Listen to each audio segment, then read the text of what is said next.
Buenas tardes. Desde la delegación del Colegio de Abogados de Vélez Málaga, en primer lugar, dar la bienvenida a todos los asistentes físicamente y también, como no, a los que a través de streaming o telemáticamente van a asistir estarán en su despacho, en su casa, de cualquier punto de la provincia de Málaga. La verdad es que el nivel de asistencia, tanto presencial como telemático, es importante y estamos satisfechos. Voy a ser el presentador, voy a ser el modelo. Lo importante es escuchar a Javier. Me produce una enorme satisfacción presentar a Javier porque, aparte de una amistad personal que tenemos desde hace mucho tiempo, somos compañeros y me une con una amistad personal, familiar, por parte de su familia directa y también a través de su familia, que se llama política, ¿no? Ahora uno que es un político. Bien, Javier Antonio Rodríguez López, licenciado en Derecho por la Universidad de Granada en 1994. Preparó oposiciones a la carrera judicial y fiscal. En el año 2004 inicia el ejercicio de la abogacía en Vélez Málaga como colegiado 5.996 de este colegio, hasta el año 2019, en el que pasa a la situación de no ejerciente. Desde ese año ocupa el puesto de letrado de la Asesoría Jurídica Municipal del excelentísimo Ayuntamiento de Vélez Málaga, correspondiente a la defensa y representación en juicio del Ayuntamiento en toda clase de procedimientos judiciales, especialmente ante la jurisdicción contenciosa administrativa. Dentro de sus funciones está la asesoría jurídica del órgano de gestión tributaria del Ayuntamiento. Así que, sin más, le paso la palabra a Javier. Pues buenas tardes, muchas gracias. Lo primero, dar las gracias al colegio por habernos prestado este espacio para poder realizar esta ponencia y a los asistentes, porque a las 4:30 de la tarde una charla sobre derecho tributario es de agradecer que todos ustedes estén aquí. Bueno, la ponencia trata sobre la plusvalía municipal. Yo me voy a centrar en dos aspectos fundamentales, que son el hecho imponible de la plusvalía y el método de cálculo de la base imponible, que son los dos aspectos que es más problemáticos en esta materia. Habrán visto que creo que se ve el PowerPoint que hemos preparado en la pantalla. Lo he puesto a fecha de octubre de 2023 porque esto es una telenovela. Aquí, a medida que van pasando el tiempo y van pasando los años, van cambiando las circunstancias y hay que... y entonces esta presentación, digamos que es válida a octubre de 2023. Después ya no sabemos qué puede pasar. Lo primero de todo es saber qué es la plusvalía. La plusvalía es un impuesto, es el único impuesto al que se hace referencia en la Constitución española, en su artículo 47, que dice que la comunidad participará en las plusvalías que genere la acción urbanística de los entes públicos. ¿Cuál es la idea de la plusvalía?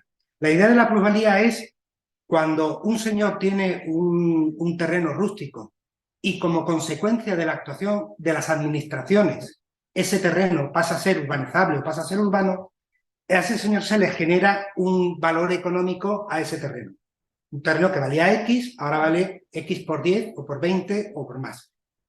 El legislador, cuando habla de la plusvalía, se está refiriendo a eso. Se está refiriendo a gravar ese incremento de valor que tienen los terrenos por pasar a naturaleza urbana, con lo cual está muy asociado a la actuación urbanística de las administraciones públicas. Hay que tener en cuenta que la persona interesada, el propietario del terreno, no realiza ninguna actuación, sino que es beneficiario de la actuación de las administraciones. Y de alguna manera tiene que devolver esa generación que se le hace del valor de sus terrenos a la comunidad. Pero nuestro legislador va un poquito más allá. Y dice... Bueno, ¿y por qué me tengo que ceñir solamente a los suelos urbanos que se transforman? ¿Por qué no a todos los suelos urbanos? Y se parte de la conciencia de que cualquier actuación administrativa que se lleve a cabo, si yo construyo un ambulatorio en una calle, si yo pongo unos jardines nuevos, todos los bienes inmuebles urbanos que hay en esa zona se están beneficiando y se están revalorizando. Por lo tanto, el legislador piensa que también se pueden gravar con esa denominada plusvalía municipal. La plusvalía es recogida por primera vez en nuestro ordenamiento jurídico en 1924 y se le denomina arbitrio sobre los incrementos de valor de los terrenos. José, ¿tú no escuchas? Nos dicen que el online no va. Ahora ha podido entrar. Ya dicen que va. Gracias, perdona. Sí. Bien, se recoge por primera vez en 1924 y se recoge como el arbitrio sobre el incremento del valor de los terrenos. En este momento, la base imponible se calcula. Yo tengo un precio de compra, tengo un precio de venta, la diferencia va a ser la base imponible. Pero como el legislador sabe que somos mediterráneos, que nos encanta mentir en las escrituras públicas, que ponemos mucho dinero en B, se da cuenta de que no se puede utilizar ese sistema. No se puede utilizar el sistema de comparar exclusivamente los documentos públicos que contienen esa transmisión. Y entonces se establece un sistema objetivo de cálculo del valor de adquisición y del valor de transmisión. Y se dice específicamente en el Real Decreto 3250/76 que no podrá tomarse en consideración el declarado por los interesados respecto de los valores. De ahí damos un paso más adelante en el cálculo de la base imponible y viene con la ley reguladora de las haciendas locales. Aquí se crea un sistema objetivo puro en el que lo que se hace es que, partiendo del valor catastral del bien inmueble, que se supone que es acorde al mercado y refleja el valor de dicho bien, vamos a utilizar unos coeficientes para que, dependiendo del número de años que hayan transcurrido desde que lo compré hasta que lo vendí, obtengo una base imponible y sobre ella voy a girar la liquidación de la plusvalía. A ver si esto pasa. Bien, ¿dónde se encuentra regulada la plusvalía? La tenemos regulada en el Real Decreto Legislativo 2/2004, que contiene el texto refundido de la Ley Reguladora de las Haciendas Locales. La última modificación se lleva a cabo por una ley orgánica y por el Real Decreto Ley 26/2021, que luego miraremos en profundidad porque nace de una sentencia del Tribunal Constitucional.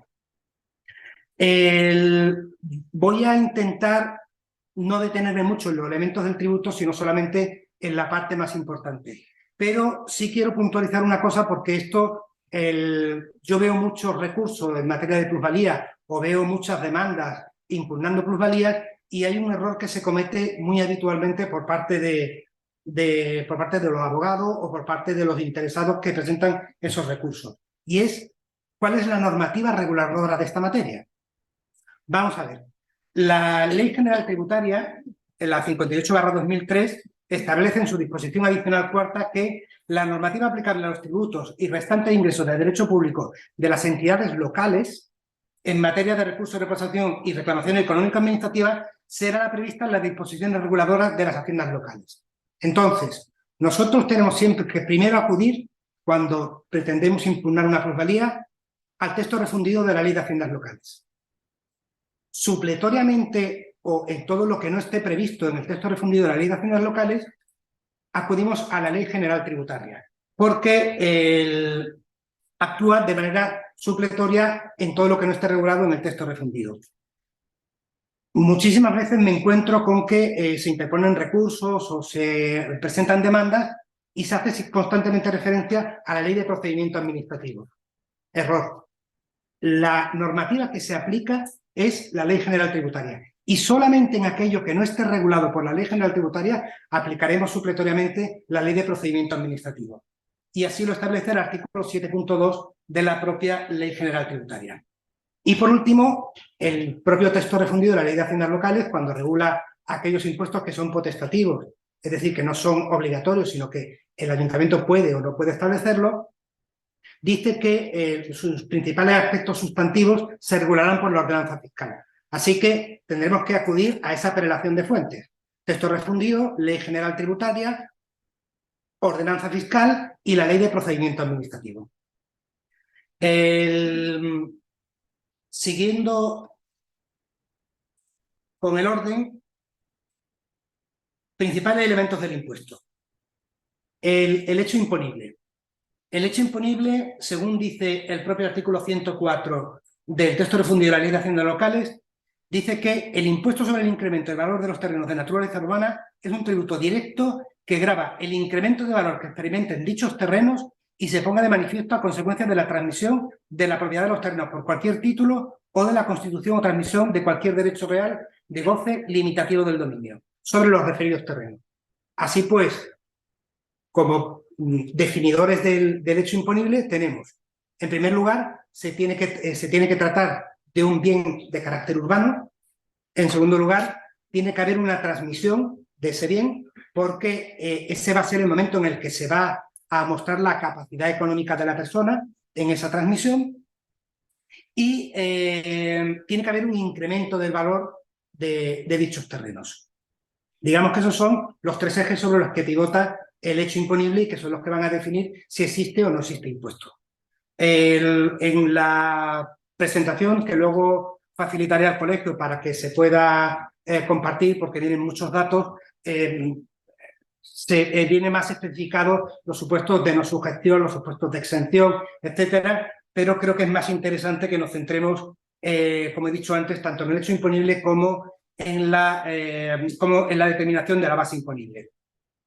Hay que decir que, y aquí doy una serie de referencias de consultas de la Dirección General Tributaria, que existen varios supuestos que no están recogidos en el texto refundido de la Ley de Haciendas Locales y que, sin embargo, sí constituyen excepciones. La Dirección General de Tributos ha establecido que aquellos casos en los que un derecho se concreta, por ejemplo, en las extinciones de condominio, no existe una verdadera transmisión, por lo tanto, no está grabado el impuesto. En el caso, por ejemplo, de las cooperativas de viviendas, cuando una cooperativa de viviendas hace una promoción y atribuye a las viviendas a cada uno de los socios cooperativistas, no a terceros, tampoco existe una transmisión, sino que existe una concreción de los derechos que corresponderían a cada uno de los comuneros o a cada uno de los cooperativistas, y por lo tanto no estaría sujeto al impuesto. Los sujetos pasivos del impuesto, en el caso de que sean adquisiciones a título oneroso, compraventas, será el transmitente. En el caso de adquisiciones a título lucrativo, sucesiones, donaciones, será el adquirente. Aquí voy a hacer una referencia, porque es un caso que además aquí vemos mucho. El típico caso de la transmisión de un bien inmueble por parte de un extranjero no residente. En esos casos, la ley lo que establece es la figura del sustituto del contribuyente.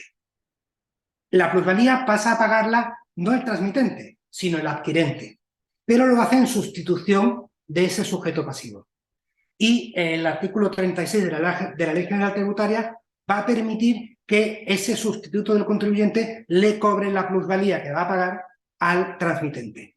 ¿Por qué hace esto la ley? Pues muy sencillo. Si yo transmito una propiedad, soy extranjero, no soy residente, la cobro y salgo y me voy de España, pues no se cobra el impuesto. Mientras que si pongo de obligado tributario a la persona que adquiere el bien inmueble, tengo donde cobrar. Ese es el motivo exclusivamente.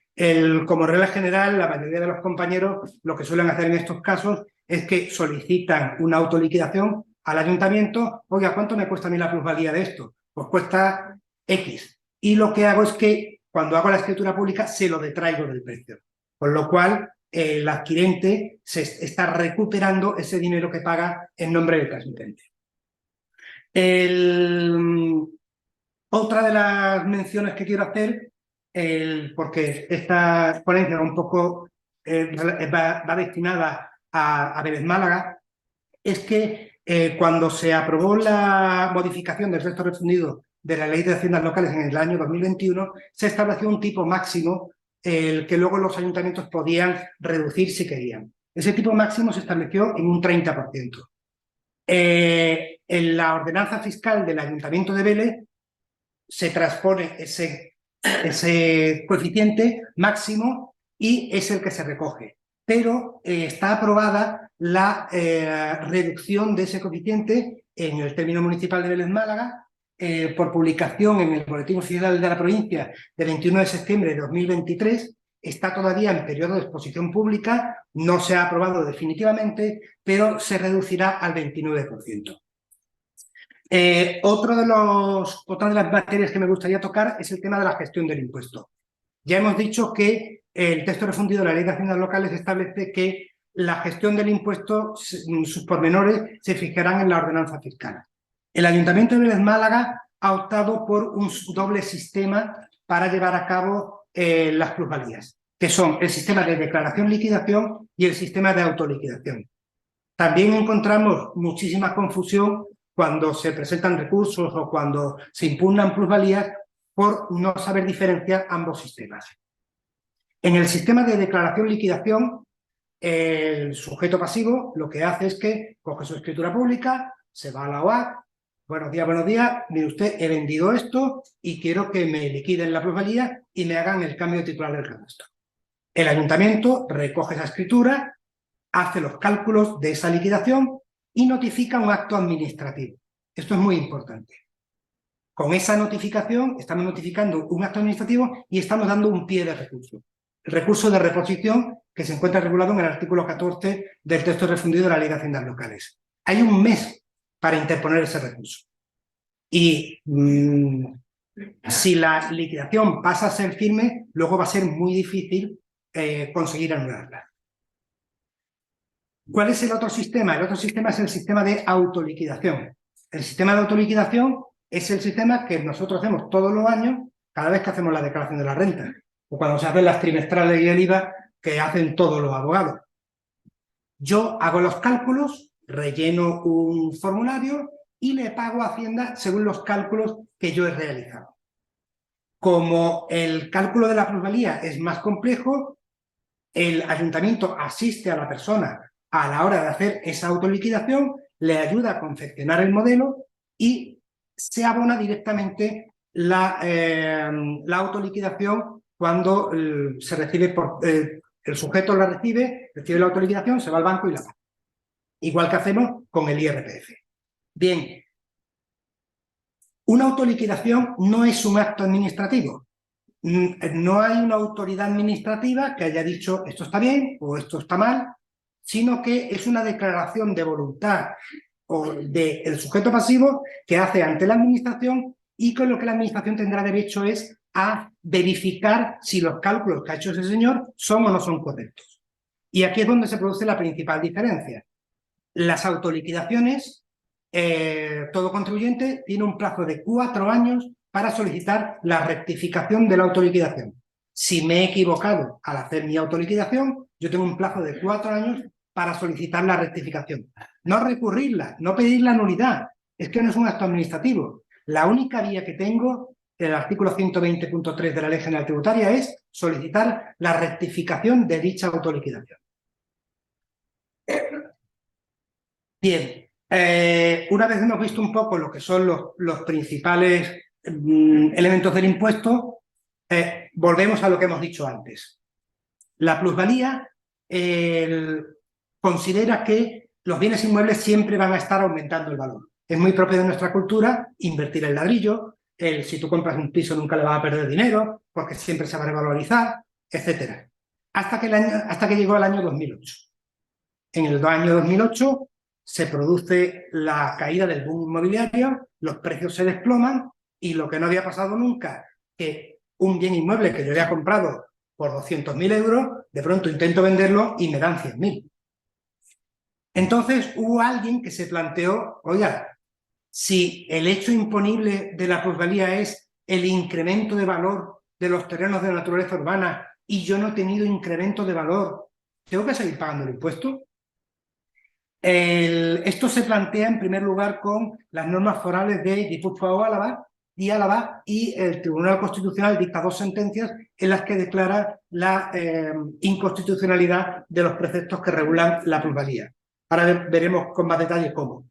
Y el texto de las normas forales es idéntico al texto refundido de la Ley de Haciendas Locales, con lo cual tenía que caer la sentencia 59/2017. Esta sentencia es fundamental porque, luego veremos por qué, va a regir en gran parte todo el tema de la plusvalía desde entonces y a futuro. El Tribunal Constitucional viene a decir lo siguiente. El impuesto sobre el incremento del valor de los terrenos de naturaleza urbana no es inconstitucional por sí mismo. Lo que pasa es que no contempla la posibilidad de que exista una falta de incremento. Entonces, el Tribunal Constitucional dice: los artículos 107.1 y 107.2 de la Ley de Haciendas Locales, que son los que regulan cómo se calcula la base imponible, son inconstitucionales en la medida en que gravan situaciones en las que no ha habido incremento. En las que haya habido, no hay ningún problema y el impuesto se puede aplicar perfectamente. Y sí declara la inconstitucionalidad total y absoluta del artículo 110.4, porque el artículo 110.4 impedía acreditar por cualquier otro medio de prueba que no había habido incremento.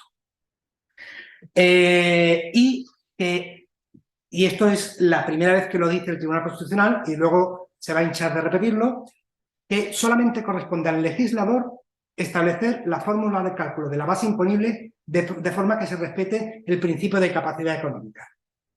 Vale. Esta sentencia de 11 de mayo del 17, publicada en el BOE el 15 de junio, da lugar a dos corrientes jurisprudenciales principales. Por un lado, la tesis maximalista, de la que se recoge por el Tribunal Superior de Justicia de Madrid, y el Tribunal Superior de Justicia dice: mire usted, el Tribunal Constitucional ha dicho que esto es inconstitucional, y esto es inconstitucional antes, ayer y para siempre. Y considera que todas las plusvalías que se han generado y las que se puedan generar en el futuro son inconstitucionales. Hay una tesis intermedia que dice que, bueno, que no todas son inconstitucionales. Encontramos algunas tan curiosas como la denominada fórmula de Cuenca. La fórmula de Cuenca, la tesis de la fórmula de Cuenca nace del Juzgado de lo Contencioso Administrativo número 1 de Cuenca, en la que hay un señor que presenta una demanda frente a una plusvalía y dice que él aporta un método de cálculo que es justo y que aprecia dicha capacidad económica. Y el Juzgado de lo Contencioso Administrativo número 1 de Cuenca le da la razón. Y posteriormente el Tribunal Superior de Justicia de Castilla-La Mancha también les da la razón. Si buceáis por internet y buscáis formularios para impugnar plusvalía, os encontraréis con más de uno que tiene la denominada fórmula de Cuenca.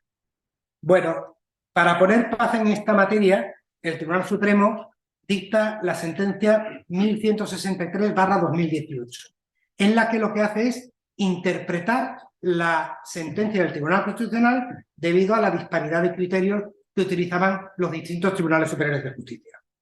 Y lo que viene a declarar, o viene a concluir el Tribunal Supremo es lo siguiente: el impuesto de la plusvalía por sí mismo no es inconstitucional, será inconstitucional solamente en aquellos casos en los que no exista incremento de valor. Respecto del artículo 110.4, sí se declara la nulidad absoluta de ese precepto porque impedía acreditar que no ha habido incremento, y que corresponde al sujeto pasivo acreditar que no ha habido incremento. No es la administración la que tiene que acreditar que ha habido incremento y entonces puedo liquidar, sino que se produce un poco una inversión de la carga de la prueba. Quien tiene que probar que no ha habido incremento es el sujeto pasivo. El Tribunal Supremo dice que, como medio ordinario, para probar que no ha habido incremento, se pueden utilizar los instrumentos públicos de compra y de venta. Comparando los valores, podremos saber si hay o no hay incremento.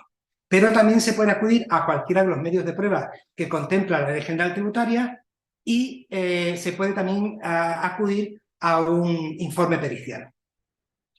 Vale. Esto produce una relativa calma en materia de la plusvalía y el Tribunal Supremo empieza a dictar sentencias en las que va aclarando distintos supuestos que pueden ser dudosos. Uno de ellos es el caso de qué pasa si me anulan el instrumento de planeamiento que convirtió el suelo de rústico a urbano. Pues el Tribunal Supremo dice: usted no hay hecho imponible, porque no se ha producido la transmisión de un bien inmueble urbano. ¿Cómo se prueba la falta de incremento? El Tribunal Supremo dice: como regla general, con los documentos públicos será suficiente, pero habrá determinados casos en los que los documentos públicos no harán prueba suficiente o prueba plena. Y voy a poner ejemplos. Las ejecuciones hipotecarias. Cuando los bancos adquieren bienes inmuebles, en el caso de ejecuciones hipotecarias, el valor de tasación, el valor que se utiliza para la tasación de la subasta tiene que estar recogido en la escritura pública que se firmó para otorgar la hipoteca. me puedo encontrar con que el valor de tasación del bien inmueble que he utilizado en la subasta en el juzgado puede tener 10 años, porque yo firmé la escritura hace 10 años. Ese valor no se corresponde con el valor de adquisición, porque generalmente los bancos, además, no va a haber postores y se van a quedar con el bien inmueble por el valor por el que sale a subasta. Bueno, pues ese es un caso en el que el Tribunal Supremo en concreto no, pero el Tribunal Superior de Justicia de Asturias sí ha dicho que no se puede tener en consideración, y menos aún si no hay licitadores en la subasta, porque si yo saco a subasta un bien y no puja absolutamente nadie, es porque está fuera de precio, está fuera de valor de mercado. Nosotros consideramos en el ayuntamiento que la falta de incremento se refiere a la falta de incremento de un valor real del bien.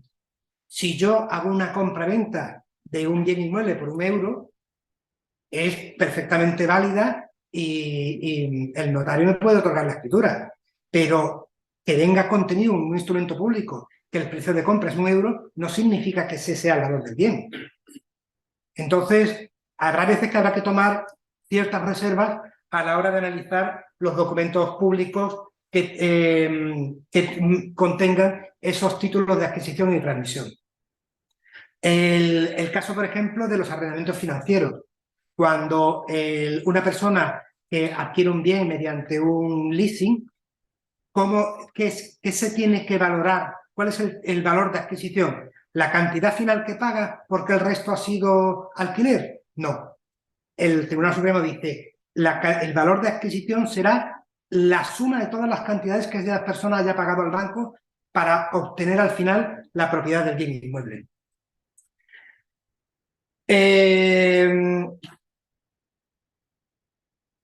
Después de estas sentencias, que vienen un poco a aclarar el tema, al Tribunal Constitucional le llega otra pregunta. Oiga, mire usted, hasta ahora la plusvalía ha sido examinada desde el punto de vista de la capacidad económica. No se produce hecho imponible, por lo tanto no tengo que pagarla.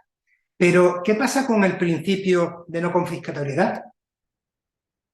Si yo compro un bien por 100, lo vendo por 110 y me giran una plusvalía de 15, la plusvalía que me gira el ayuntamiento supera la ganancia que yo he tenido entre la compra y la venta.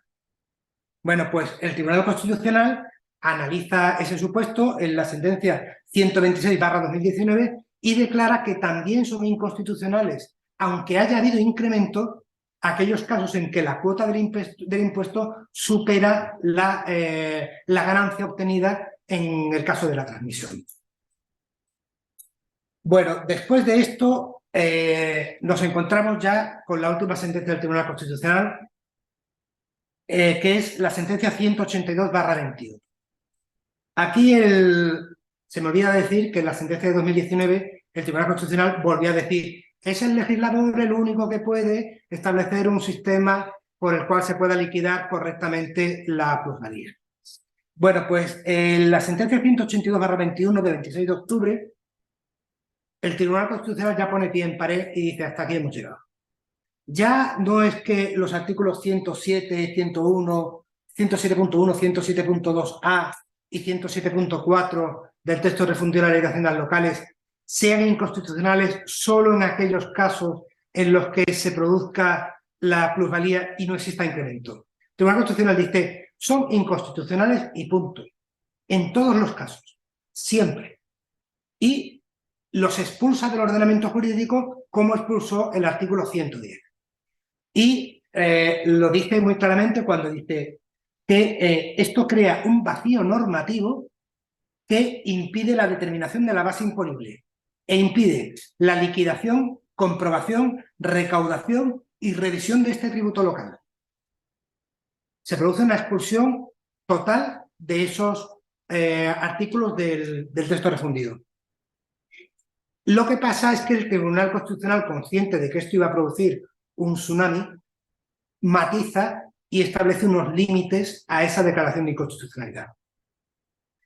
Porque el Tribunal Constitucional dice, como son todas las sentencias del Tribunal Constitucional, no pueden afectar a situaciones firmes administrativas ni a situaciones que hayan sido decididas definitivamente con fuerza de cosa juzgada, y además dice, todas aquellas liquidaciones que a la fecha de dictado de esta sentencia, que fue el 26 de octubre, y todas aquellas autoliquidaciones que a fecha del dictado de esta sentencia no hayan sido recurridas, tampoco se ven afectadas por esta sentencia. Y esto produce un problema y una situación realmente injusta, porque nos encontramos, hemos puesto el caso de antes de Vélez, tiene tanto el sistema de liquidación como el sistema de autoliquidaciones. Dos hermanos venden un inmueble y uno dice, yo tengo el dinero fresco, me lo voy a quitar de encima, voy a autoliquidar. Y llego al ayuntamiento y pago. Y el otro dice, mira, yo prefiero tener el dinero en mi bolsillo, yo presento la escritura y que me liquiden. Eso lo hacen un 21 de octubre, se dicta la sentencia el día 26 y ahora resulta que hay un hermano que ha hecho una autoliquidación, que la ha abonado y no puede recurrirla en base a la sentencia del Tribunal Constitucional, porque no ha solicitado la rectificación antes del 26 de octubre. Y otro hermano que como no ha dado tiempo a liquidarle el impuesto, ya es que ni lo va a pagar. Porque el Tribunal Constitucional expulsa definitivamente del ordenamiento jurídico los artículos 107.1 y 107.2, que regulan la fórmula de cálculo de la base imponible. Y como esas, otras muchas circunstancias. Hay que decir que la sentencia del Tribunal Constitucional, aunque se dicta el 26 de octubre y el fundamento jurídico sexto, en su apartado B, cuando hace referencia a que son situaciones consolidadas, es decir, que no son atacables conforme a la propia sentencia, la sentencia se publica el 25 de noviembre. Pasa casi un mes desde el 26 de octubre que se dicta hasta el 25 de noviembre que se publica. Como todos sabemos, la sentencia del Tribunal Constitucional producen plenos efectos y vinculan a todos los poderes públicos a raíz de su publicación en el Boletín Oficial del Estado.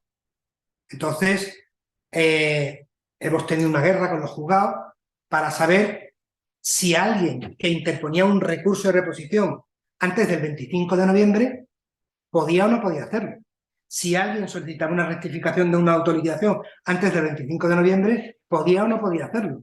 Porque ellos decían, mire usted, yo estoy en pleno uso de mi derecho y estoy dentro de plazo y la sentencia no se ha publicado. Sin embargo, como estoy diciendo, el fundamento jurídico sexto lo acotaba a la fecha del 26 de octubre. Esto ha sido muy recientemente interpretado por el Tribunal Supremo en la sentencia de 10 de julio del año 2023.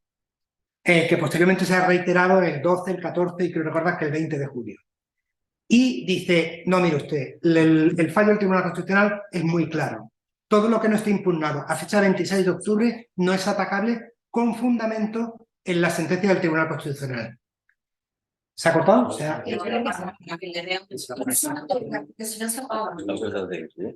Una tecla de los dedos.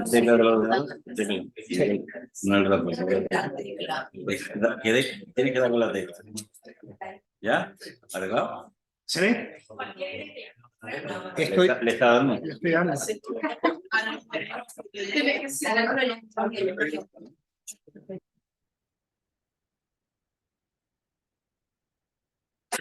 Ya.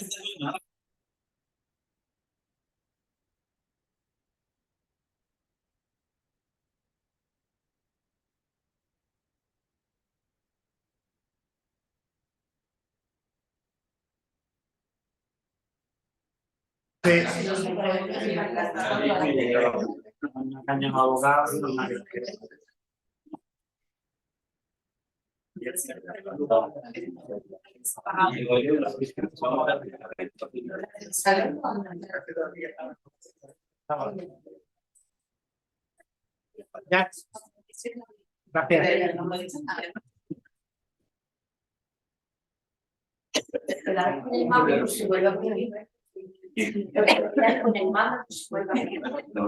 ¿No? ¿Qué mando de los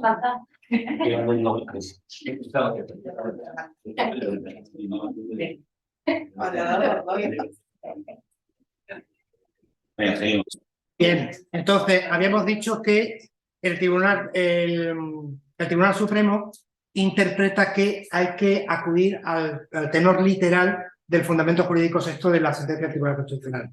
Y por lo tanto, todas aquellas liquidaciones o autoliquidaciones que no hubieran sido impugnadas a la fecha del dictado de la sentencia, que es el 26 de octubre, no se pueden amparar en esa sentencia para impugnar las liquidaciones o autoliquidaciones. Pero, y aquí viene lo divertido, y por eso digo que esto es una telenovela, dice el Tribunal Supremo, eso no impide que usted pueda impugnar las liquidaciones tributarias conforme a la sentencia 59/2017, la que yo dicté en el año 2017, o por cualquier otro motivo. Me he equivocado en el sujeto pasivo, me he equivocado en los porcentajes, me he equivocado... Es decir, sí son susceptibles de ser recurridas, pero no se puede alegar la sentencia 182, la última.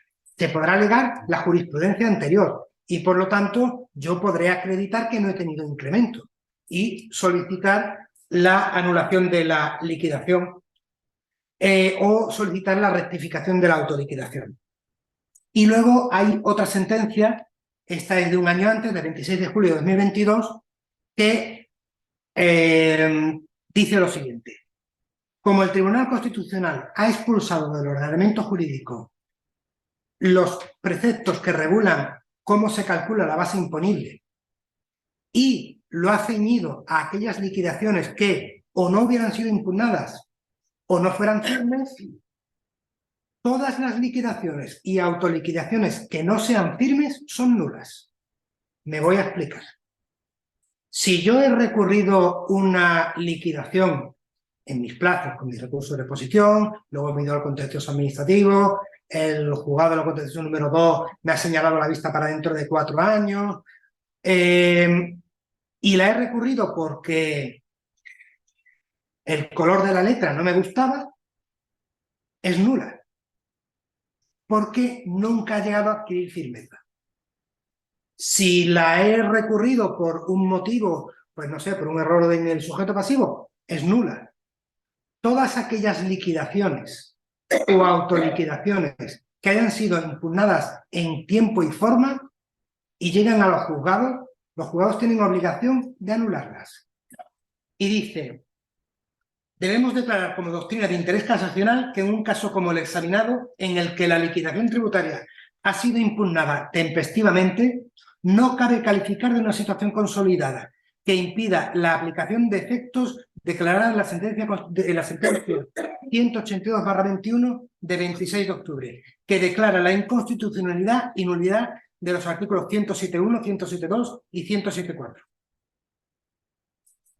Todo lo que llega a los juzgados y que hubiera sido impugnado antes del 26 de octubre, en principio, estamos hablando siempre con carácter general, en principio los juzgados deben declarar la nulidad de esas liquidaciones o de esas autoliquidaciones.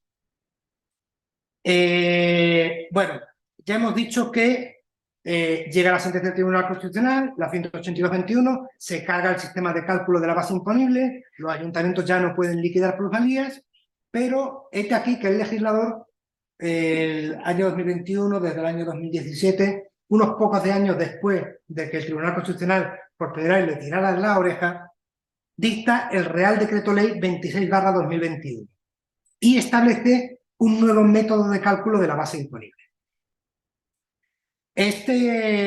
Y además contempla la posibilidad de aquellos supuestos en los que no exista incremento, cómo tiene que actuar el contribuyente para poder acreditar. El Real Decreto Ley 26/21 se publica el 9 de noviembre de 2021, antes de la publicación de la sentencia del Tribunal Constitucional. Esto es una cosa muy curiosa, parece que lo supieran, que es que se iba a dictar esa sentencia y lo tuvieran preparado. Y entra en vigor al día siguiente de su publicación. Pero como habíamos dicho que desde el 26 de octubre de 2021 se anulaban o producía efectos de nulidad de los artículos 107.1 y 107.2 del texto refundido, todas aquellas transmisiones de bienes inmuebles acaecidas entre el 26 de octubre de 2021 y el día 10 de noviembre de 2021 son hechos imponibles, están sujetos, pero como no tienen forma de cálculo de la base imponible, no pagan. Entonces, esta es otra de las, desde mi punto de vista, injusticias que se producen en esta materia. Bueno, el Real Decreto Ley lo que contempla son dos novedades. En primer lugar, ¿cómo puedo yo acreditar que no he tenido un incremento y que el ayuntamiento no me liquide la plusvalía, no tener que estar recurriendo para conseguirlo? Y la fórmula de cálculo de la base imponible. Respecto de la no sujeción por falta de incremento, vuelvo a decir lo de antes. Consultemos la ordenanza fiscal del Ayuntamiento de Vélez, que contempla cuándo se hace y cómo se hace. No pensemos en la ley de procedimiento o en otras materias. La ordenanza fiscal del Ayuntamiento establece que yo tengo que acreditar esa falta de incremento cuando hago la declaración de transmisión. Cuando presento mi escritura pública diciendo, oiga, que he vendido. En ese momento yo aporto esa escritura y aporto la de cuando compré. Y acredito que no he tenido incremento. Y solicito expresamente que no se me liquide la plusvalía porque es un supuesto de falta de incremento.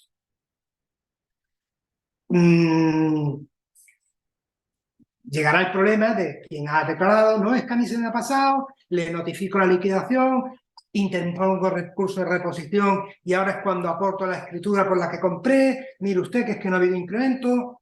Cuidado, eso nos puede dar problemas.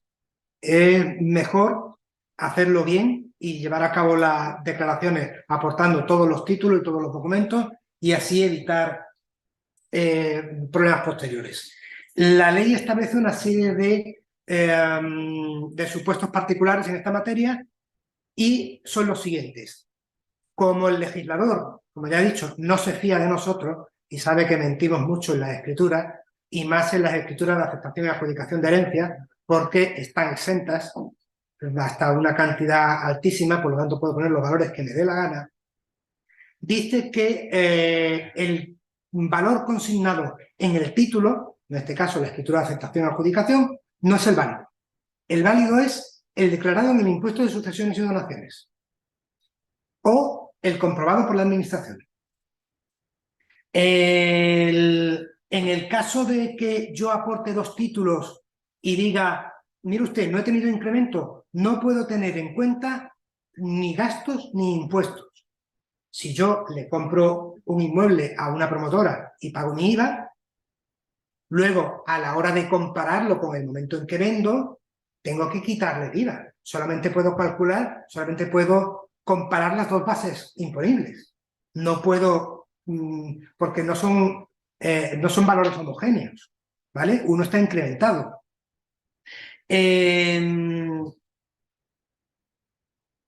Bien, en la segunda novedad que incorpora el Real Decreto 26/2021 es el método de cálculo de la base imponible. Aquí el legislador dice, le voy a dar a usted dos opciones. Usted puede calcular por el método objetivo o por el método real. Estamos partiendo de la base de que existe incremento. ¿Cuál es el método objetivo? El que teníamos antes. Yo me cojo del recibo del IBI y veo que yo tengo valor del inmueble y me distingue entre valor de suelo y valor de construcción. La plusvalía es exclusivamente sobre el suelo. Da igual cuál sea el valor de la construcción. Se comparan valores de suelo.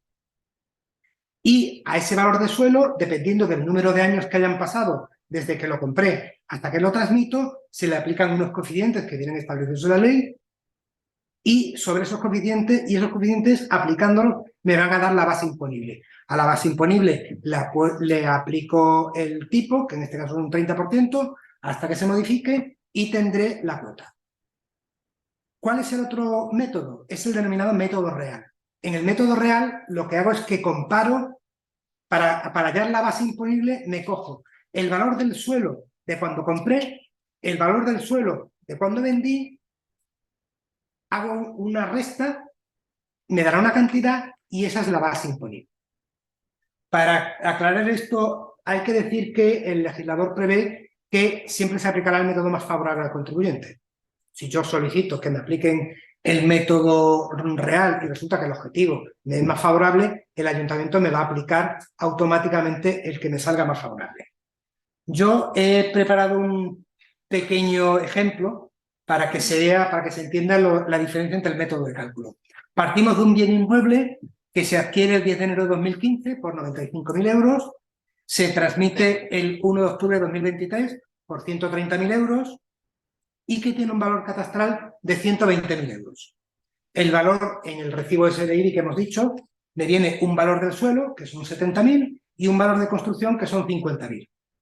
Yo calculo qué porcentaje del valor catastral es el suelo y en este caso me dice que es el 58,33%.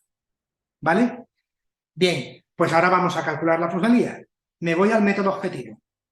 Me cojo el valor del suelo en el momento en el que vendo, le aplico el coeficiente, en este caso han transcurrido 8 años, desde el año 2015 hasta el año 2023, el coeficiente es un 0,10 y me sale una base imponible de 7.000 euros.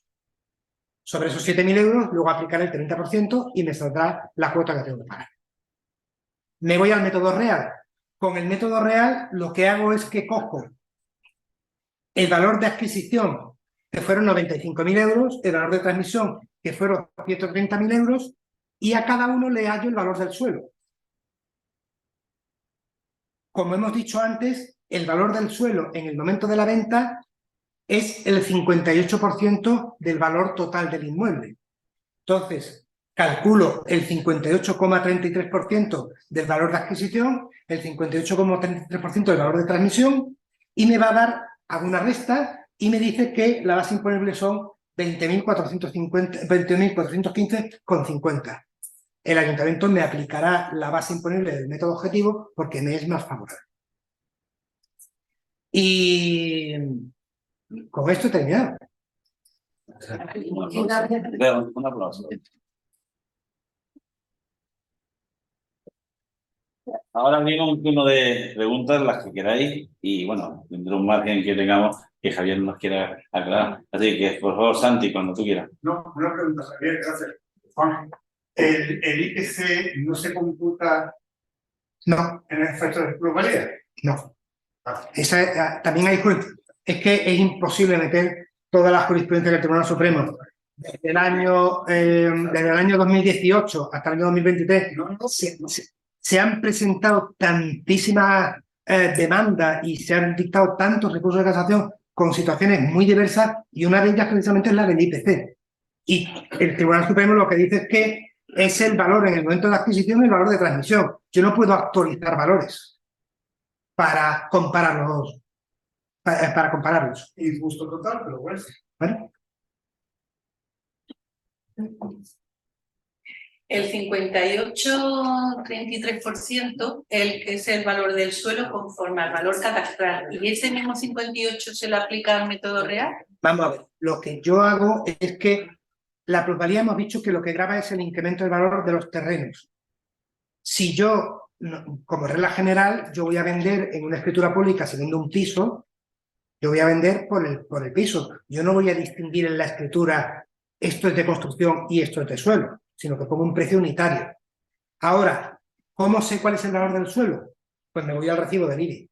Y el recibo del IBI me dice, mire usted, de este piso el valor del suelo es tal y el valor de construcción es tal, con lo cual yo puedo hallar qué porcentaje del valor catastral es suelo y qué porcentaje es construcción. Ese porcentaje es el que voy a utilizar en los valores de adquisición o de transmisión para determinar cuál es la parte del suelo. Y después, en los supuestos de herencia, Sí. Has comentado que el valor que se tiene en cuenta es el que se declara en el impuesto. Correcto. Vale, pero imagínate una herencia que el causante fallece 10 años antes, por poner, el valor que se ha de poner en el momento de otorgar la escritura de declaración de aceptación de herencia es el valor que tiene en el momento de la escritura, no en el momento del fallecimiento, ¿vale? Sin embargo, a efecto de liquidación del impuesto de plusvalía, no estáis teniendo, por lo menos los que a mí me habéis calculado, no estáis teniendo en cuenta el valor que se ha declarado en el impuesto de sucesiones, sino el valor que supuestamente tenía en el momento del fallecimiento. Vale, esa es una de las discordancias que tiene la ley. Efectivamente, la ley no tiene en cuenta que cuando se hace la división de la herencia se utilizan los valores vigentes en el momento en el que se hace esa división. Pero claro, la plusvalía se basa en la diferencia de valor entre el momento de la adquisición y en el momento de la transmisión. Y la adquisición se produce con el fallecimiento del causante, porque los efectos se retrotraen a ese momento. Sí, es cierto. Pero claro, es que la diferencia es abismal. Puede serlo. Pero es que yo tengo una en concreto que hay una diferencia de 7.000 euros, porque además tampoco sé de dónde habéis sacado el valor a la fecha de fallecimiento. No, vamos a ver. Para nosotros saber cuál es el valor en la fecha de fallecimiento, lo han aportado. No. Yo he aportado el que he declarado en el impuesto de sucesiones Pero, a la fecha de otorgamiento de la escritura de declaración de obra nueva. vale, Yo no he podido aportar el que había a la fecha de fallecimiento porque lo desconozco. Pero habréis aportado la escritura de aceptación y adjudicación de herencia. Sí, claro, pero en la escritura hemos puesto el valor a la fecha de la escritura, no de cuando falleció. No lo sé, habría que analizarlo. Sí, que Pues, me lo mandas por email y que lo vean tranquilamente. Vale. Te lo digo, vamos, es que ya el problema ha sido porque además viene a colación de lo que tú has explicado del sustituto, que más que sustituto hace de policía y cobrador del FRA, porque la obligación, el obligado pasivo, el trámite, lo digo porque claro, al haberme hecho la autoliquidación me salió una cantidad y ahora cuando se ha hecho la liquidación ha salido 7.000 euros de diferencia, con lo cual imagínate el plan que tiene ahora el comprador, de tenerlo que poner de su bolsillo. Porque le ha retenido una cantidad diferente a la que ahora ha salido. Eso es raro. Pues si quieres te lo Se pasaré. le debe haber aplicado el método objetivo. Sí. Claro, lo más cómodo, Toda la pinta. ha sido lo más cómodo el objetivo, pero es que entonces ¿para qué aporto yo toda la documentación? Hay una contradicción porque yo a efecto de declarar en el impuesto de sucesiones tengo que poner a la fecha de otorgamiento de escritura, no de cuando falleció el causante. Hay que verlo. Hay que verlo exactamente. Pero Es recurrible, ¿eh? Sí. Es recurrible. Está en fase de recurso de la oposición, será recurrible. Bueno, he renunciado a la autoliquidación y he pedido que me dictéis un acto administrativo Claro, tener recurso de la oposición para poderlo recurrir. y recurrirlo. A percepción de que el valor que queréis tomar es el valor de una fecha distinta al menos. este es el ejemplo que yo ponía antes. La autoliquidación es como cuando yo me voy a Hacienda, mire usted, ayúdeme a hacer la declaración de la renta. Y el funcionario me ayuda, me lo calcula, y me da el impreso. Si yo ese impreso lo meto en un cajón de mi casa, yo no he hecho nada. Yo tengo que ir al banco y pagarlo. En ese momento consolido esa autoliquidación. La autoliquidación, que por lo que estoy entendiendo, habéis solicitado al ayuntamiento, tú no puedes renunciar a ella, porque no la has pagado. Bueno, hemos hecho un acuerdo por teléfono de decir, oye, pásamela porque realmente tampoco hemos pedido autoliquidación. En la presentación no se pide autoliquídeme. Bueno, vamos a ver, el servicio que ofrece el ayuntamiento es el mismo que acabo de decir de Hacienda. Yo me voy a la oficina de atención al ciudadano, me voy con mi escritura, oiga, quiero que me hagan la autoliquidación. Y el funcionario que hay allí te ayuda a confeccionarla y te la da. Y ahora tú decides si la presentas o si la pagas en el banco o no la pagas en el banco. Sí, sí. Yo quería, a ver si me podía resolver algunas dudas, porque entiendo que en el ayuntamiento, aparte ya hay una sentencia, una estimación por un auto para que se declare la obligación por parte del ayuntamiento de crear los tribunales económicos administrativos municipales. ¿Vale? Todo ello conlleva en que los ciudadanos, los que, incluso los abogados, cuando recurrimos a algo, la persona que nos dicta una resolución aquí en este ayuntamiento es el secretario de la gestión, de tributos, del ayuntamiento de la Unión. Existe un auto que está admitido por el Tribunal Supremo, en el cual, por obligación de la ley de haciendas locales, este ayuntamiento, por tener más de 75.000 habitantes, está obligado a tener el Tribunal Económico Administrativo. Sí. Lo que quiere decir que, en el caso de que se estimara dicho auto del Tribunal Supremo, volveríamos otra vez al mismo problema. O sea, quiere decir que todas las resoluciones, ya sean firmes o no firmes, serían ilegales o nulas. O nulas. En realidad, el auto que usted está citando es un auto en el que el Tribunal Supremo va a analizar las consecuencias de que no exista Tribunal Económico Administrativo en aquellos municipios de gran población que tienen obligación de tenerlo. No, a lo mejor el Tribunal Supremo no sé lo que puede decir.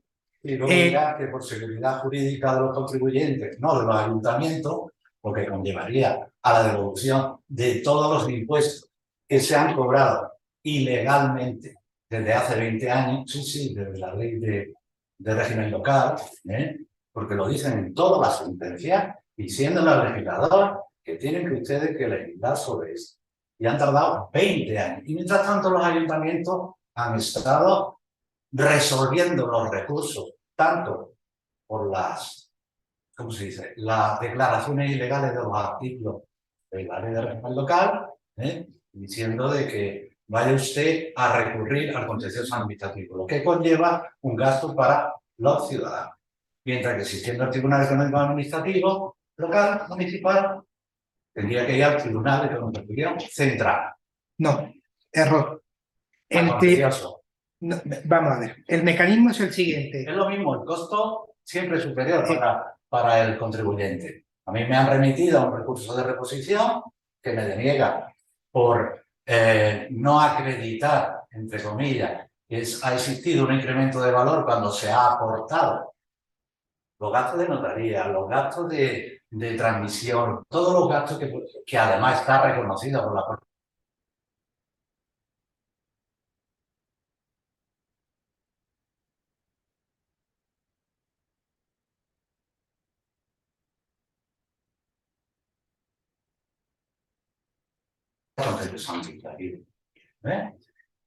Mientras tanto, transcurre todas estas sentencias y resulta que como es firme, según la última sentencia que usted ha comentado del 2022, resulta que los actos, o sea, pueden ser impugnables por arreglo a los artículos declarados ilegales, pero es un acto administrativo y luego tiene 4 años para poder recurrirse. O sea, me han notificado una liquidación que ya he cumplido porque está firme, pero sí podría hacer un recurso de revisión que tampoco me admiten. ¿Por qué no cogen ustedes de oficio, como dice la Ley General Tributaria, y dice, oiga, de oficio vamos a devolver el dinero aquí a todo el mundo que ha recurrido y que todavía no ha prescrito? Por ejemplo. Vamos a ver. Claro. Ya, es que quiero ir por partes. Vamos a ver, el mecanismo que establece la ley de bases de régimen local de la creación de los tribunales económicos administrativos está previsto solamente en los municipios de gran población. Es el mismo, y el mecanismo de esos tribunales es el mismo que tenemos con los impuestos de carácter estatal. Perdón.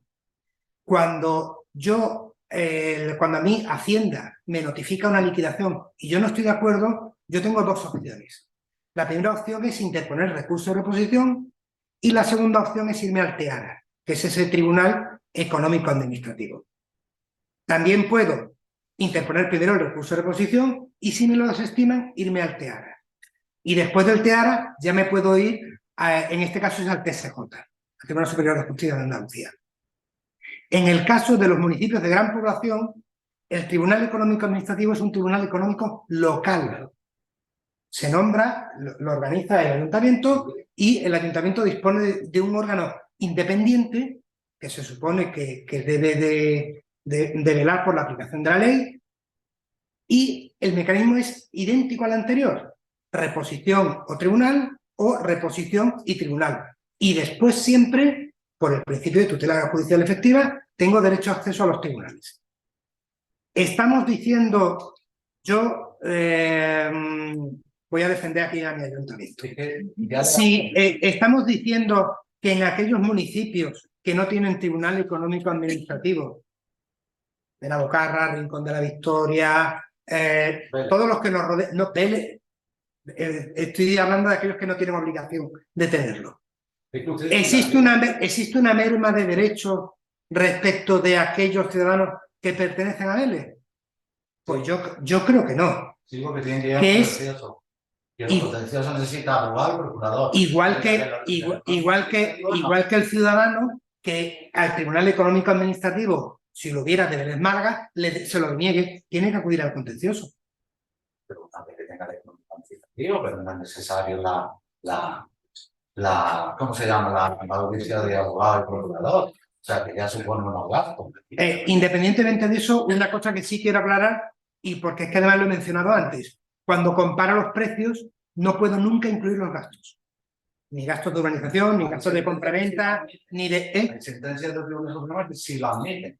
Yo... Sí, y de Superior de Justicia de diversas comunidades también. Eso yo... Otra cosa es que lo cumplan o no lo cumplan ustedes, porque pasó exactamente con la basura aquí en este ayuntamiento. Que luego al final, declarada por el Tribunal Superior de Justicia de Andalucía, aquí nadie devolvió nada, ¿vale? Excepto algunos como nosotros los abogados que nos cobraban la basura industrial, ¿vale? Y en ese caso sí me devolvieron una vez que el recaudador me dijese que ellos se dedican a cobrar, ya sea legal o ilegal, le da exactamente igual. Entonces,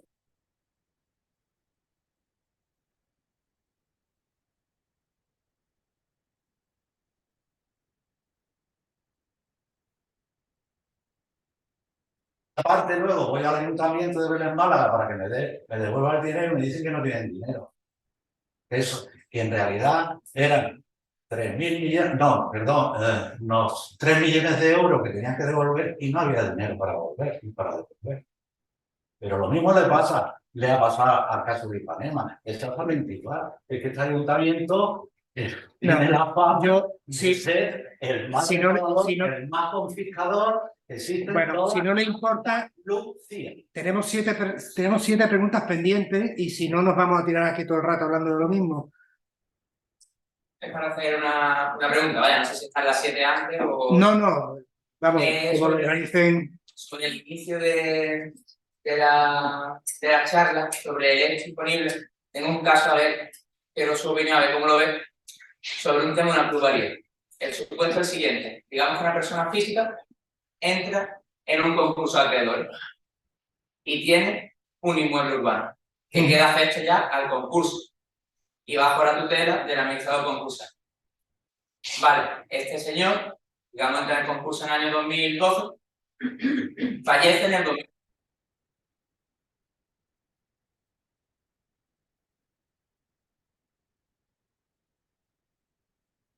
Subasta en 2022 que sale de la masa concursal al nuevo adjudicatario, vía subasta. Mi duda es, ¿el hecho imponible debería gravar el valor que tuvo cuando el señor que entra en concurso lo compró con la diferencia?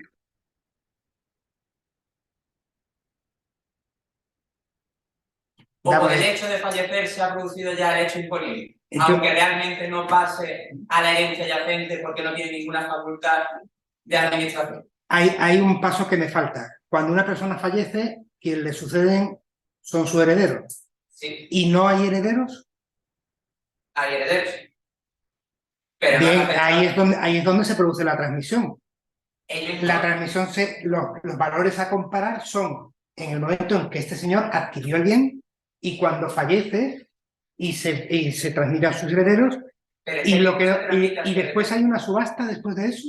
Sí, es que el bien no se transmite a su heredero. El bien, una vez que entra en la masa concursal, está en la masa concursal. El heredero no tiene ninguna facultad de disposición sobre el bien. No, porque supongo que las facultades de disposición las tendrá el administrador concursal. Entonces Y en- no hay una transmisión real, como dice el artículo que al principio ha leído, que dice la transmisión de la propiedad. No se ha transmitido la propiedad. Pero hay un nuevo adquirente. El adjudicatario. Y la herencia yacente no ha decidido quererlo. No ha podido decir si sí o si no. El administrador concursal desde 2012 es quien decide lo que se va a hacer con ese bien. Entiendo que el administrador concursal tiene facultades de disposición sobre el bien inmueble y, por lo tanto, si está en fase de liquidación el procedimiento concursal y para poder abonar las deudas, bien sea de la herencia yacente o bien sea del fallecido, se procede a la subasta del bien, sí existe una transmisión, pero existe una transmisión al nuevo adquirente. Y quien ha decidido esa transmisión no pueden ser los herederos, puesto que no tienen la facultad de disposición, sino que la facultad de administración y disposición, por orden del juzgado mercantil, le corresponde al administrador concursal. Quiero entender, ¿no? En ese caso es que el Ayuntamiento de Málaga ha girado una plusvalía a la herencia yacente, estando el bien sujeto a la masa patrimonial del concurso. Y no entiendo que se haya producido lo que dice el artículo 104 de la transmisión de la propiedad. Mire usted, ayuntamiento, yo no puedo decidir dónde va ese bien. Está sujeto al concurso a una masa patrimonial independiente a mí, que soy la herencia yacente, que no tengo nada sobre ese bien hasta que se liquide el concurso y decido si acepto o no acepto la herencia del fulanito de tal. Entonces mi duda es, ¿su opinión es que se ha grabado eso realmente? ¿Que Sí. se debería grabar es por el hecho de fallecer una persona, Sí. se transmita o no? Grabemos ese hecho imponible como una plusvalía. Si se ha transmitido el bien inmueble, sí. Se podrá discutir quién tiene la facultad de transmitirlo. Si el administrador concursal, los herederos,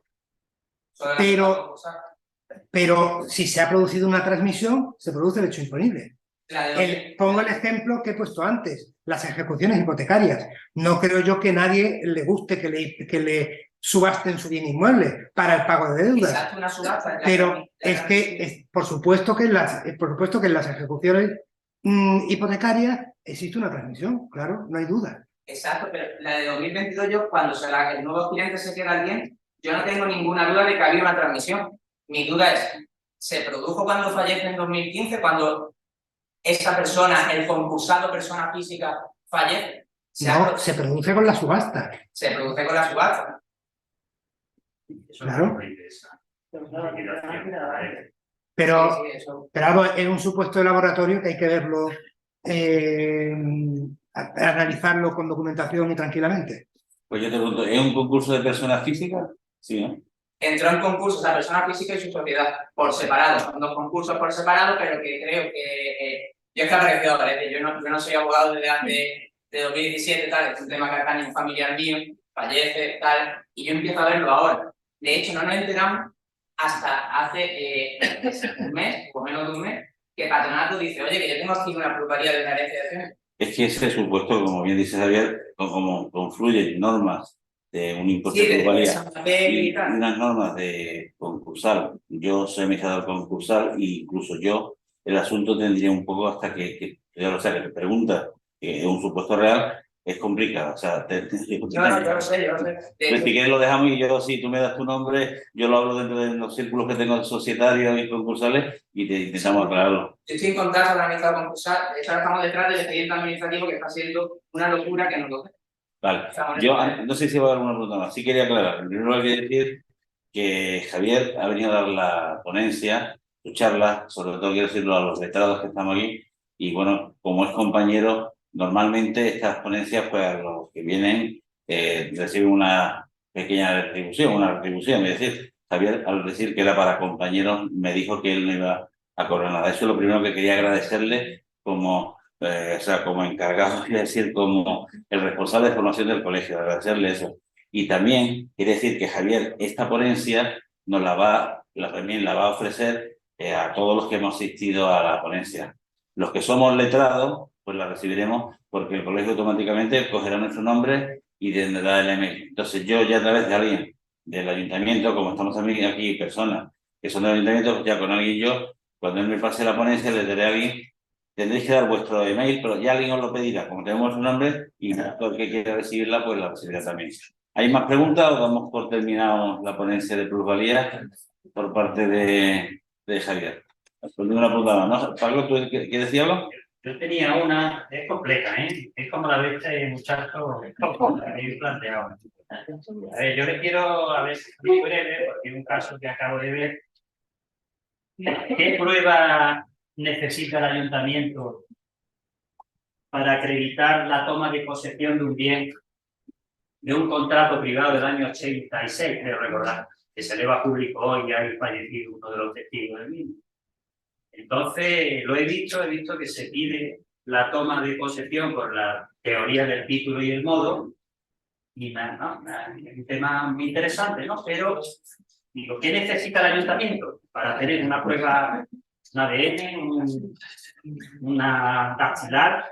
¿Qué necesita para una vivienda que se supone que se vendió hace más de 30 años, se estime que hay prescripción? Además del hecho de que hay fallecido un testigo que venía en ese contrato. Pues me remito a la Ley General Tributaria y a los medios de prueba que contempla. Esa materia es muy interesante porque existe una consulta de la Dirección General de Tributos que resuelve expresamente ese caso. Y es cuando se hace un contrato de compraventa, pero no se acredita, vamos a ver, como todos sabemos, conforme a la teoría del título y del modo, para la transmisión del objeto, si lo haces en instrumento público, se supone que equivale a la transmisión del bien inmueble, y si no, tienes que hacer un acto de entrega de la posesión, las llaves, el bien propiamente dicho, o lo que sea. En aquellos casos en los que no existe documento, existe un documento privado, en los que se ha transmitido un bien inmueble, en el que en ese documento privado no se dice que se entrega la posesión, sino que se entregará más adelante. Se hace una escritura pública de elevación a público de ese documento privado y se le pretende dar valor de transmisión de la propiedad al documento privado. La Dirección General de Tributos dice que existe el título, pero existe el documento, pero no existe la entrega de la posesión. Entonces, cuando el ayuntamiento requiere para que se acredite una forma de toma de la posesión, pues yo no lo sé, puede ser, mire usted, he cambiado la luz a mi nombre, mire usted, pues no sé, me he empadronado, no, mire usted, formas de acreditar que se ha adquirido la posesión, no que es una forma de intentar eludir a lo mejor los impuestos. Bien, pues... Sí, bueno, realmente no significa un acto administrativo que no implica ni la posesión ni la propiedad. Bueno, ¿Eso es suficiente, Paco? Esa liquidación. Pues por mi parte, de nuevo, darte las gracias y un aplauso, ¿no? Bueno, pues.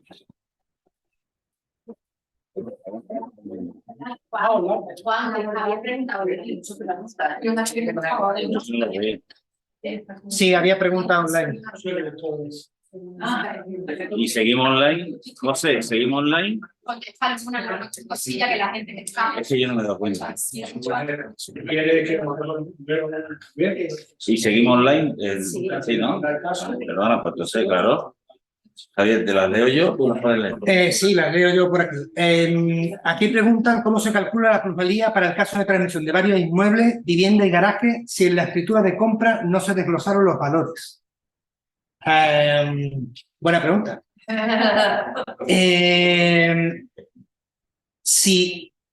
Vamos a ver, si se trata de una única finca registral que tiene un anejo, no debería haber problema para el cálculo de la plusvalía. En el caso de que se transmitan varios inmuebles, que yo sepa,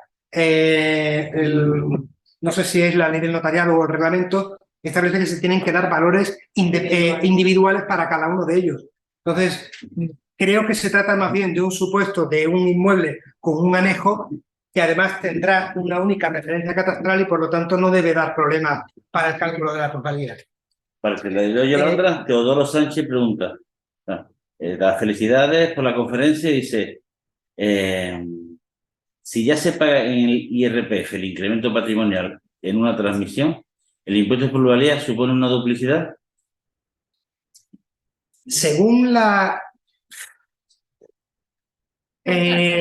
vamos a ver. La concepción inicial de la plusvalía que yo decía al principio de la exposición, lo que pretende es que la comunidad se beneficie del incremento del valor derivado de la acción urbanística. No. El problema está en que a partir de la sentencia 59/2017, el Tribunal Constitucional ha asociado la plusvalía a la diferencia de valor entre dos inmuebles, cuando la ganancia que obtengo cuando un inmueble lo compro y lo vendo. Y eso efectivamente sí está grabado en el IRPF. ¿Un supuesto de doble imposición? Pues... En ese sentido, si yo pago por la ganancia patrimonial, si yo estoy pagando por la ganancia patrimonial, una parte que tendría que pagar el ayuntamiento si esa ganancia patrimonial viene como efecto de la acción urbanística.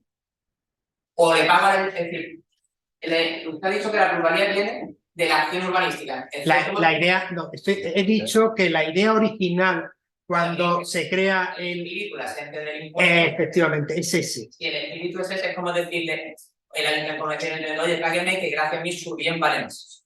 En cierto modo. Eso, claro, claro. Vale, si le paga usted ya una parte, hay esa parte que usted le paga, en ganancia patrimonial no debería pagar. Pero es que se descuenta. Se descuenta, es decir, con ese descuento yo entiendo que no se está pagando dos veces.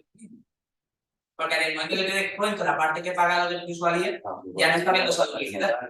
Pero la diferencia es que el descuento se hace en base imponible y no en cuota. Por lo cual sí hay, podemos entender un peligro de doble imposición que se barrunta, que puede acabar en el Tribunal Constitucional en un futuro, y podemos tener otro lío similar dentro de 2 o 3 años. Porque el descuento no es en cuota. Si fuera en cuota no habría doble imposición. Claro, Pero es que es en base. la verdad es Ese concepto de base y cuota pervierte un poco el tema. Puede ocurrir que tengamos otro lío futuro. Perfectamente. Igual que como ha dicho este señor, podemos tener otro lío futuro con el tema de los tribunales económicos administrativos locales. Cuando no están creados, puede haber otro lío futuro. claro, Más simple. hay una oportunidad como una pérdida de oportunidad. Hay gente que ha tenido oportunidad a un tribunal más. Y hay más matices, porque si el tribunal económico administrativo, si un ayuntamiento tiene delegadas gestiones de recaudación, de inspección, en la Diputación, actualmente los tribunales superiores de justicia han dicho que esto no puede acudir al tribunal económico administrativo, que es otro de cosas tan curiosas. O sea, simplemente por una decisión del ayuntamiento de delegar sus funciones, le está restando un derecho al ciudadano. Y ahora mismo han dicho eso en los tribunales. Parece también absurdo. O sea, que es que el problema No, es que pero la es que sentencia eso- no está en el marco. eso lo dice la ley. Ya Eso lo dice la ley, lo efectivamente. dice la ley. La ley establece que respecto de los actos delegados se aplica el régimen del organismo delegado, no del delegante. Con lo cual, por ejemplo, Rincón de la Victoria no es municipio de gran población, delega en patronato, no hay problema. Vélez es municipio de gran población, debería tener tribunal económico administrativo, que no tiene, pero se aplica el régimen no de Vélez, sino el de patronato. Fíjate qué cosa tan curiosa. Una plusvalía municipal liquidada por el ayuntamiento, habiendo tribunal económico administrativo, se debía recurrir bien al tribunal. Sin embargo, una liquidación de plusvalía hecha por la inspección de los tributos de la Diputación Provincial, que tiene delegada de inspección, no se debía recurrir. Un mismo ciudadano, por un mismo hecho imponible, por un mismo acto, simplemente por el momento del procedimiento y la administración que se lo ha liquidado, tiene derechos distintos. Es absurdo. Me parece que no forma parte del espíritu de lo que debería ser. Y todo eso se va a seguir denunciando, por eso lo que dice Javier, esto es una telenovela, esto es un film. Bueno, vamos a seguir. Miguel Rincón nos pregunta, primero te dice magnífica presentación y lo dice, una liquidación notificada el 22 de octubre del 2021 y recurrida en reposición en plazo el 21 de noviembre de 2021, ¿tiene acogida según la sentencia del Tribunal Supremo de 26/7/2022? Pues se presenta posteriormente recurso contencioso contra la deslegitimación de la reposición. Es el caso que hemos visto antes. Se trata de una liquidación que se notifica el 22 de octubre de 2021, el 26 de octubre, que es cuando se dicta la sentencia del Tribunal Constitucional, no está recurrida, y yo podré recurrirla con posterioridad, como ha hecho este señor, pero no puedo recurrirla con fundamento en la sentencia 182/21. Podré alegar la 59/17, podré alegar error en el sujeto pasivo, podré alegar lo que yo quiera. pero no la sentencia 182-21. Eso es lo que fija el Tribunal Supremo a partir de la sentencia de 10 de julio de 23. Vale. María de la Caridad Martínez Aragón pregunta. El contribuyente no obtuvo incremento de valor. Compró en 2016 y vendió en 2018. Y en 2018 presentó un modelo específico para comunicarlo y no obtuvo respuesta del ayuntamiento. ¿Cuál es la forma correcta de proceder para su reclamación? Vamos a ver, si vendió en 2018 y presentó la declaración en 2018, entiendo que se le ha notificado la liquidación. Debió interponer recurso de reposición en su momento. Yo creo que dice, porque luego hay un salto y dice, el mismo año que vendió, presentó toda la liquidación y pagó la plusvalía. O sea, que está relacionado con la otra. Vale, pues si la plusvalía a fecha de 26 de, si la autoliquidación no se ha solicitado la rectificación a fecha de 26 de octubre de 2021, no puede solicitar la rectificación en base a la sentencia 182. Podrá hacerlo conforme a otras, pero no la 182. Vale. Lourdes Muñoz pregunta, para calcular el valor del suelo, la administración debería usar método del cálculo del valor de repercusión siempre que sea más favorable para el contribuyente. Creo que es una pregunta, ¿no? Es que no lo pone interrogante. Es que no sé lo que es el El valor método de repercusión es un modo de cálculo de valor catastral que habla de que el suelo vale tanto como lo que puedo construir encima. Es un concepto catastral, técnico catastral de arquitectos. Y luego, Entonces, se puede solicitar en el catastro y el catastro el catastro que te hace, de hecho, las valoraciones son por valor de repercusión siempre. De todas formas, hay que tener en cuenta que el derecho tributario está sujeto estrictamente al principio de legalidad y si la fórmula de cálculo es la que marca la ley, no podemos intentar utilizar otras variables. este se llama asistente anónimo, porque no habrá puesto el nombre, ¿no? Fallecido en 3 de diciembre de 2020. Herederos piden aplazamiento y solicitan autoliquidación que abona el 26 de noviembre de 2021. Y no ha sido impugnada, pero entienden que esa autoliquidación es nula. Pero respecto al Real Decreto 26/21, ¿no sería nula? Vamos a ver, si el hecho imponible se produce el 3 de diciembre de 2020 y yo llevo a cabo una autoliquidación el 26 de noviembre de 2021, es nula. Porque no existe fórmula de cálculo de la base imponible a esa fecha. Y el Real Decreto Ley 26/21 no se puede aplicar retroactivamente. El hecho imponible se produce en 2020. Vale. Bueno, María Teresa Pérez del Valle, es que lo lamento, pero tiene relación con la pregunta y ahora mismo no la entiendo y tenemos que pasar. Carlos Barrientos pregunta don Teodoro Sánchez. Esa la hemos visto. Ya la hemos visto, o me he ido, es que me he ido, no. Entonces, Carlos Barrientos Segura. Es que esa otra. Perdón. Claro, ¿por qué en caso de donación de padre a hijo de finca a título gratuito está sujeta al impuesto de plusvalía? Porque es una donación. Es que es un supuesto es una transmisión y se produce por título lucrativo. Es uno de los supuestos que prevé la ley. Vale, ya que se repiten las preguntas, pues sí hemos terminado. A ver. Bueno, muchas gracias.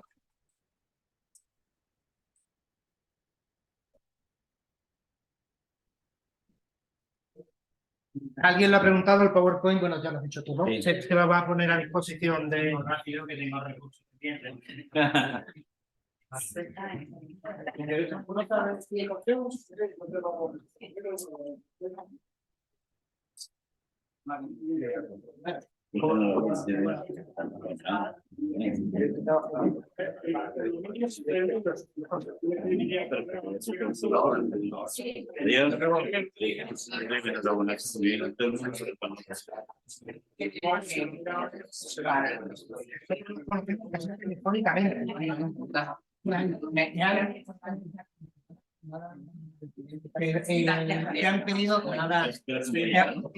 han pedido nada.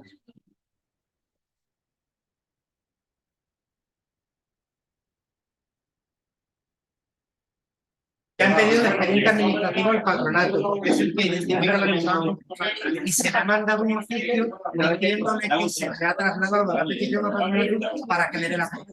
Los mayores monarquistas, en la me ha dado la credencial y me ha dado una notificación, sí, porque esto entra cuando le notifica eso para darle el especie de media, podemos darle el administrativo para decir, Sí, y eso no contestar.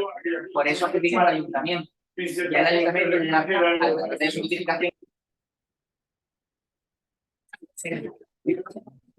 Esa es una que y aparte que se ha liquidado por la Mejor de ser una cosa, pero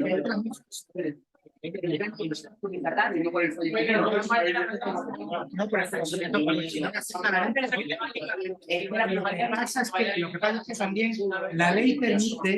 la ley permite liquidar el impuesto a la gente sin perjuicio de que luego se representa que no vayan a ser los dedos. Pero como no ha pasado, O se la repartan entre ellos.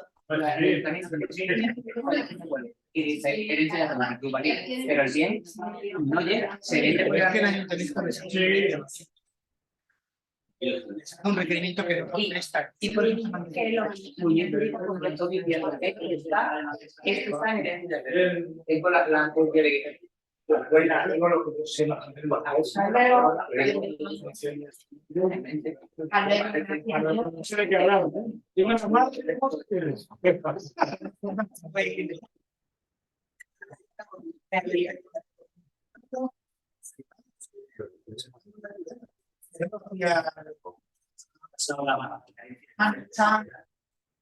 Son liquidaciones, hablamos del tema de peculiar, liquidaciones de la inspección de el expediente que se requiere